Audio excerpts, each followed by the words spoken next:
Welcome back, guys. So today I wanted to kind of go over some of my chainsaws and some of the modifications and talk to you about why I like them and, modifying chainsaws, importing chainsaws, and should you do it and should you not and why, what, all that stuff.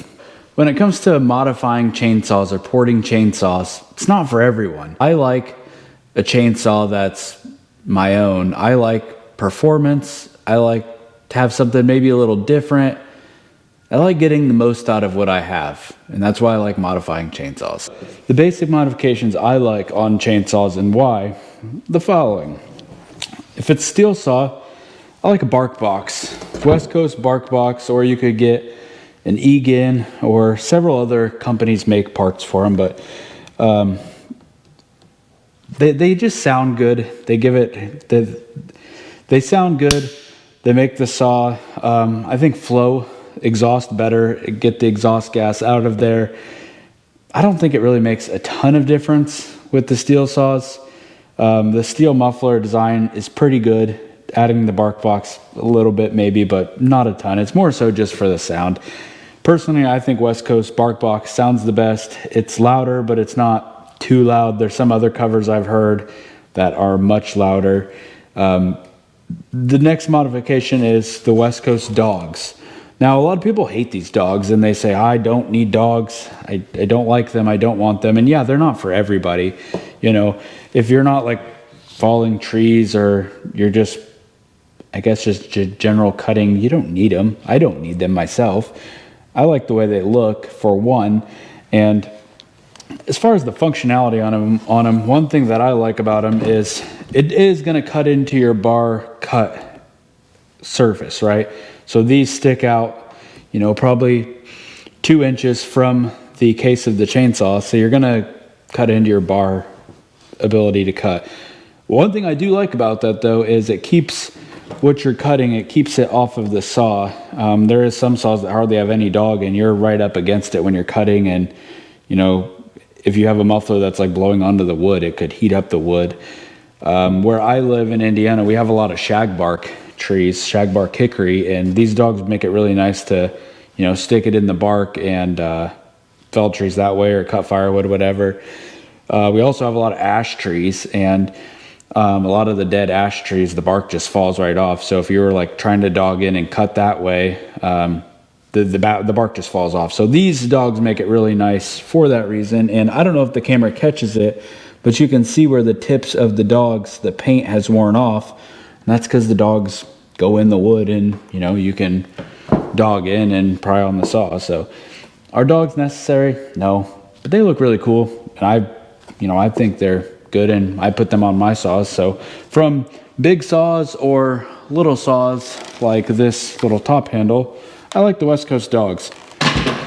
So the next mod that I really like, especially on the steel saws, and a lot of people don't run these because they are kind of expensive, but once you ran a saw with a West Coast clutch cover, I think it's hard to run one without, unless you just don't pay attention to how things are working. I'm the kind of person that I pay attention to how things are working, and once I've seen something work and I see how good it is, it's hard to use something with lesser, you know what I mean? So these West Coast covers, they make them for steel saws and a few of the Husky saws, but it replaces the factory clutch cover, and this is a factory clutch cover. I believe this is off the 500.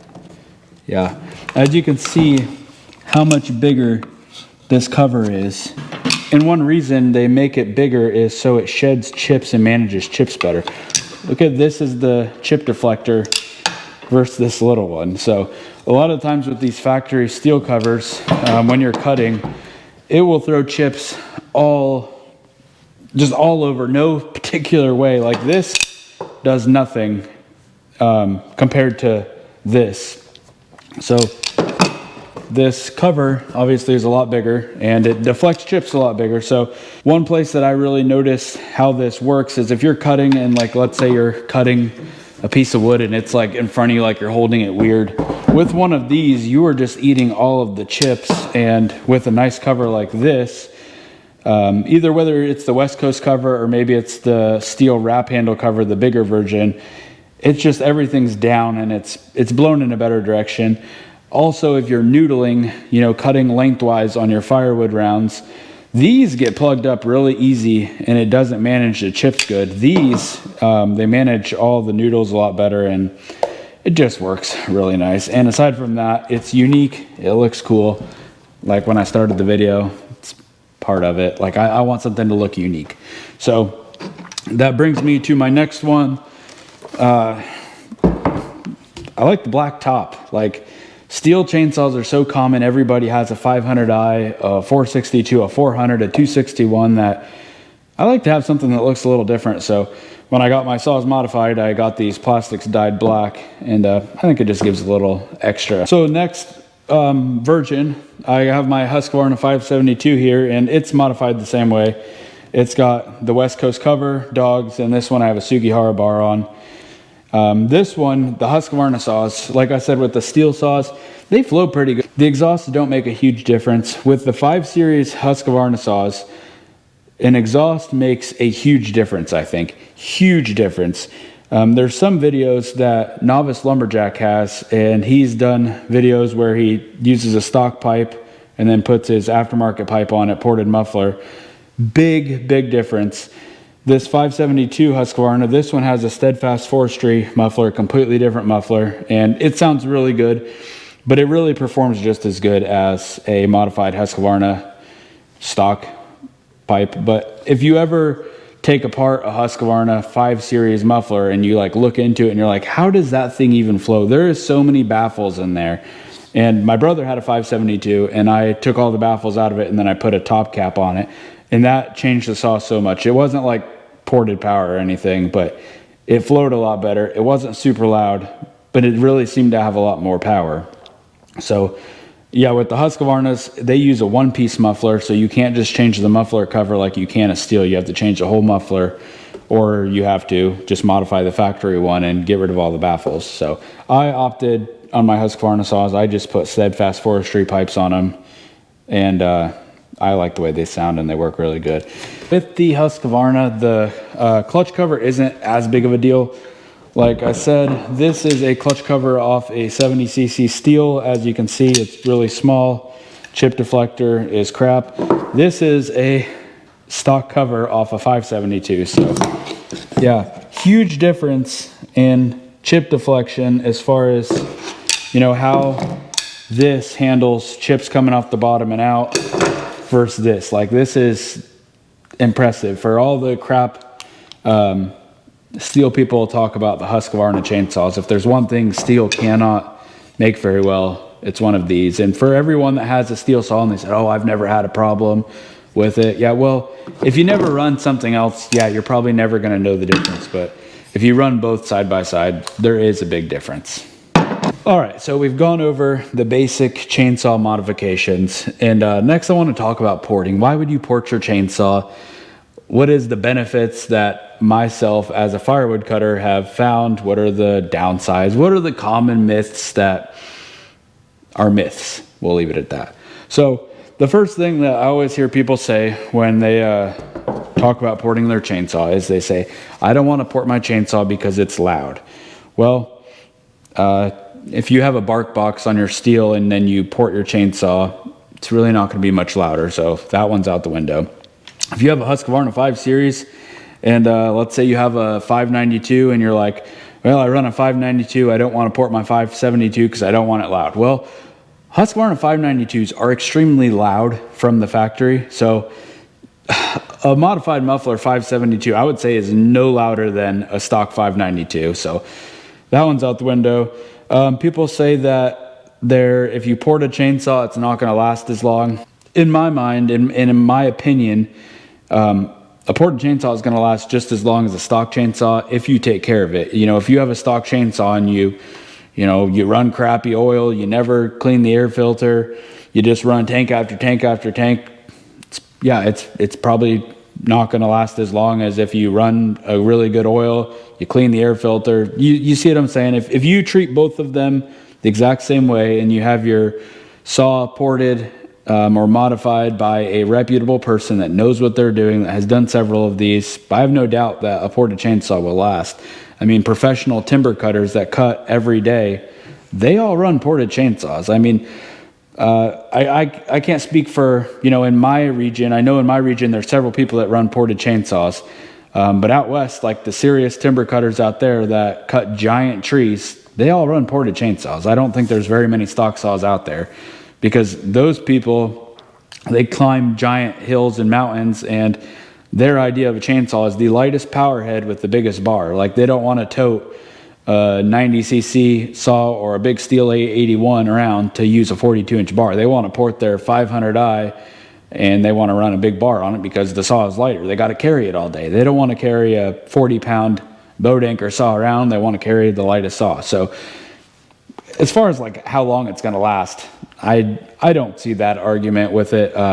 If you take care of the saw, it's going to last. And if you have somebody that does reputable work to it, I think it's going to last. Next thing I always see with porting a chainsaw, people say, well, why don't you just buy a bigger chainsaw? If you need more power, buy a bigger chainsaw. Well, in my mind, and I think in most people that cut a lot of firewood, their favorite chainsaw is the one that has the most power but is the lightest weight. Like, people that cut firewood all the time, like my friend Jacob King, his favorite chainsaw is a 261. And, for somebody that cuts as much firewood as him, you would think that, what would be your favorite chainsaw? Well, it's something that has more power. But for him, he wants a light power head with the most power. And to him, a 261 has plenty of power, and it's lightweight, and he can just use it all day. So he has that mindset of exactly what I'm talking about. A lot of other people say that the 70cc chainsaw is their favorite chainsaw because it has a lot of power and it's light. And then they need a bigger bar, or they get into big stuff and they're like, well, I'll buy a 90cc chainsaw. Doesn't take long for them to use that 90cc chainsaw, and they say it wears them out because it's heavy. So personally, me, I like 70cc chainsaws. I've had a 592. I've had two of them actually, and I don't have them anymore. And I haven't had one for, I don't know, probably 8 or 9 months. And I don't plan on buying a 90cc chainsaw maybe ever again. I do like them because a ported 90cc chainsaw, like Aaron had a ported 661. It has a ton of power, and it's fun, but it is really heavy. I can cut with a 70cc chainsaw all day. I can cut logs with it in a pile, or I could, go cut whole trees down with it and limb out with it. Like, I've cut several trees down with this 70cc chainsaw, and then I've limbed the whole tree with them. Like, they're not super heavy, but they have a ton of power. So, when people say, I'll just buy a bigger saw, you can buy the bigger saw, but then the weight is going to bother you. So the whole point in porting the chainsaw is you have a lighter power head with more power. So, like, for example, this 500i I have here, this saw, when I got it and it was all stock, it ran great. Really, I would say its limit on bar was probably a 32-inch bar. It would run a 32-inch bar really well. I ran a 36 on it one time, and we did videos on it versus 661, and it would run the chain speed of the 36-inch bar, but it just didn't have the torque, and as soon as you dogged in or pried on it a little bit, it just cut the saw off. It did not like it at all. And after I got it ported, it doesn't care about the 36-inch bar. You can put a 36-inch bar on it and you can pry, and it eats it up. It doesn't care. And that's kind of where I'm at with the ported chainsaw. So this saw, I can run a 25-inch bar on it. It doesn't care. It has tons of power. And then when I decide I need a bigger bar for something, I can throw my 32-inch bar on there, or 36-inch bar, and it handles it like a 90cc saw, but it doesn't have that 90cc weight. When I had my 592, I put a 32-inch bar on it from big wood and stuff, and I would use it on big wood. But by the time you put a long bar on that saw, and then you have the heavy saw, that thing was just so heavy that I didn't really enjoy using it. I would get it out for big wood only, but aside from that, I didn't really use it. And if you're just running a 25-inch bar, if you just buy a 90cc saw and you just run a 25 on it, in my opinion, you won't ever get the power out of the 90cc saw just running a 25-inch bar. Like, it'll cut good, it'll cut a little bit faster than a 70, but where that saw really shines over, the smaller saws is with a big bar. So that's where I'm at with like porting it. You port it and then you get more power and you can run a bigger bar, or you can run a small bar. Like, it just makes the chainsaw more universal. So people say ported saw is so expensive, all that stuff, which it is expensive. Like, if you want to buy a ported 500i, it's probably about $2,000. But if you buy the ported 500i, you can run a small bar, you can run a big bar. You get what I'm saying. If you just buy a stock 500i for $1,600 and then you're like, oh, I want to run a 36-inch bar, I really need a 661. No, buy another 661 for $1,600 because that's what it's going to cost. So yeah, that's why I port chainsaws. Not every chainsaw is worth porting, in my opinion. There are some chainsaws that they're already kind of maxed out to peak power. So just like anything, if you're not into, performance of stuff, when a factory builds something, a lot of times they leave a lot of power on the table. Like, I've been into diesel trucks, and when like a manufacturer, let's use GM for example, when GM builds a Duramax diesel, let's say it's 400 horsepower to the wheels, they give you 400 horsepower because they have to build that truck for anybody. They have to build it for the most rookie operator that's going to hook 30,000 pounds up to it and go up a giant mountain pass. They got to make sure that power, it's not going to damage it. So, you can tune the truck and you can gain an extra 200 horsepower, but 200 horsepower in the wrong hands is going to blow the truck up. 200 horsepower in the right hands is going to say, hey, let me turn the tune down a little bit because we don't need 600 horsepower going up this mountain pass. We need 430, and they're going to dial the tune down. Just like chainsaws, when, Husqvarna or Steel builds the chainsaw, they're building it for somebody that is going to run crappy oil in it and just run it over and over and over and over and over again. And still, when you do that, the saw still lasts 10, 20 years. So, there's a lot left in the chainsaw as far as performance. Some saws, like I said, are worth porting, some are not. The ported saws I have, the 500i, I would say, if you're gonna run a bigger bar on it and you wanna run a bigger bar on it, that saw's worth porting because it runs a bigger bar so much better. I've got videos of it. The 572 is by far extremely worth porting. This saw is completely different ported than it is stock. I had a 572 that was stock for 2 years. Extremely versed in how the saw runs, what to expect with it, what it can do, what it can't, all that stuff. This saw is nothing like a stock one. Definitely worth porting. And especially for the price these cost, new or slightly used, and then the money you have to put into getting it ported, totally worth it. Like, for example, this saw usually is about $1,100, and then you're going to spend $400 to $500 porting it, so you're in it at $1,600. This $1,600 saw, by the time it's ported and stuff, will stomp a stock 500i that is, they're $1,600 plus tax. Yeah, it's way more of a saw than that is stock.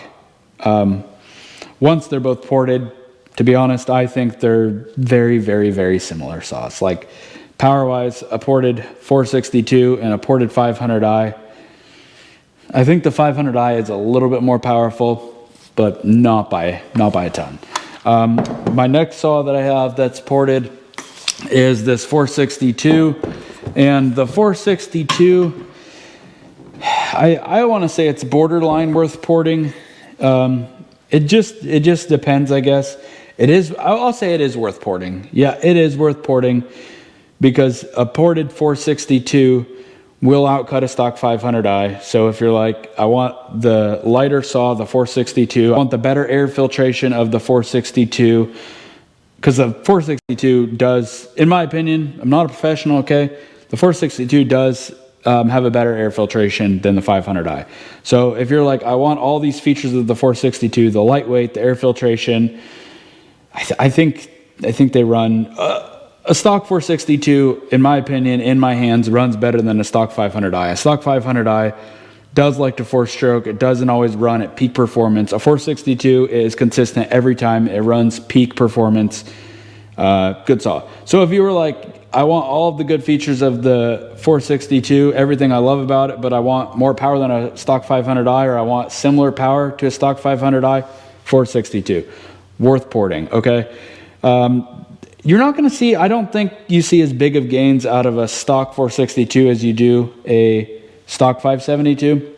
But out of the box, in my opinion, that the 462 does have more power than a 572, stock for stock. Like this saw stock, more powerful than this saw stock. So there's other features that would deciding, like some people love Husqvarna, some people love Steels, whatever, but stock for stock, the numbers don't lie. 462, I think outshines the 500, outshines the 572. So that is my rant on ported chainsaws. They're not for everybody. You know, like I said at the beginning, if you just want a simple chainsaw to cut wood with, yeah, you don't need a ported chainsaw. If you want to get the most out of your chainsaw, if chainsaw is your hobby, if you like power, you like modifications, you like making something your own, then, you know, modifying a chainsaw is pretty cool, because in relevance to other hobbies, honestly, it's pretty cheap. I know like people are like, oh, I don't have the money for all this special fancy stuff, but they have the money to buy other stuff for their hobby. So yeah, chainsaws is my hobby. This is what I like to spend money on. So you get what I'm saying. But, you know, like I said, with ported chainsaws, you know, a lot of people say, oh, I don't need that. The one I've had is fine forever. Yeah, I get it. If you've never tried something else, you don't know that something else is better, or it works better, or how it works, whatever, you know. It's just like the people that have had a gas truck forever and they said, oh, I don't need a diesel. I've towed with gas for 20 years. I don't need a diesel. Diesel's no good. Well, tow with a diesel truck one time and then you'll probably be like, you know what? Diesel is really good. Diesel tows a lot better. I want a diesel truck. It's the same thing, you know. So I would say once you run a ported chainsaw, probably not going to want to run stock chainsaws. Okay, I'll see you next time. Have a good one.